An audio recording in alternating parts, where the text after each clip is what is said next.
وہ ایک دم بیدار ہوں گے، یکا یک بیدار ہوں گے، اور اگر یہ قوم اپنے معمول کے کام پہ لوٹ آئی تو، یعنی اگر انہوں نے اپنی پھر کاوشیں تیز کر دی تو کہتا ہے پھر بہت برا ہوگا. اب کیا ہے؟ there will be neither rest nor tranquility in America until the Negro is granted in his citizenship rights. اب کیا کہتا ہے کہ امریکہ میں نہ آرام ہوگا، ٹھیک ہے، what he says there will be neither rest، امریکہ میں نہ آرام ہوگا، not tranquility، اور کہتا ہے نہ ہی سکون ہوگا until، اس وقت تک the Negro is granted his citizenship rights، جب تک کہ حبشیوں کو ان کے شہری حقوق نہیں دیے جاتے.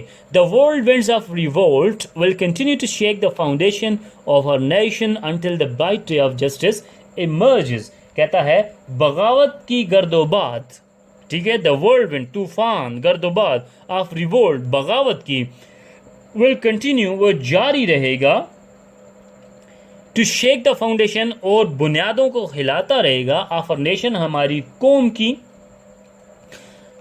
until اس وقت تک the bright day of justice emerges جب تک کہ انصاف کا روشن دن نہیں نکلتا، جب تک انصاف کا روشن دن طلوع نہیں ہوتا. emerge مین طلوع ہونا، جسٹس مین انصاف، برائٹ مین روشن، ٹھیک ہے بیٹا، فاؤنڈیشن مین بنیاد، شیک مین ہلانا، ریولٹ بغاوت، اور ورلڈ ونڈز طوفان. اب کیا کہتا ہے کہ یعنی کہ امریکہ میں اس وقت تک امن کا قیام نہیں ہو سکتا جب تک کہ افریقی لوگوں کو، کالے لوگوں کو ان کے شہری حقوق نہیں مل جاتے. اور یہ طوفان کیا کرے گا؟ یہ بغاوت کا کہتا ہے جو طوفان ہے یہ ہماری قوم کی بنیادوں کو ہلاتا رہے گا اس وقت تک جب تک انصاف کا سورج طلوع نہیں ہوتا، انصاف کا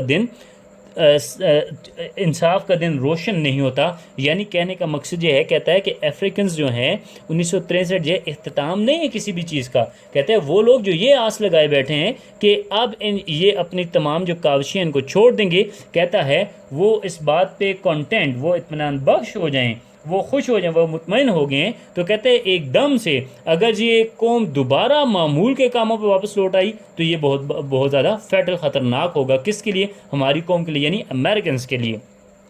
تو کہتا ہے کہ پھر کیا کہتا ہے امریکہ میں تب تک امن و سکون قائم نہیں ہوگا جب تک افریکنز کو، افریقی لوگوں، کالے لوگوں، حبشی لوگوں کو ان کے شہری حقوق نہیں مل جاتے. اور کہتا ہے یہ جو طوفان ہے بغاوت کے، یہ ہماری قوم کی بنیادیں ہلاتا رہے گا جب تک کہ یہ کالے لوگوں کو، افریکنز کو ان کے رائٹس نہیں دے دیتے. بیٹا hopefully you have got the idea. If you have any problem, if you have any difficulty, you may ask me in the comments. Please go through it. If you feel any difficulty, you may ask. Okay, thank you. Allah Hafiz.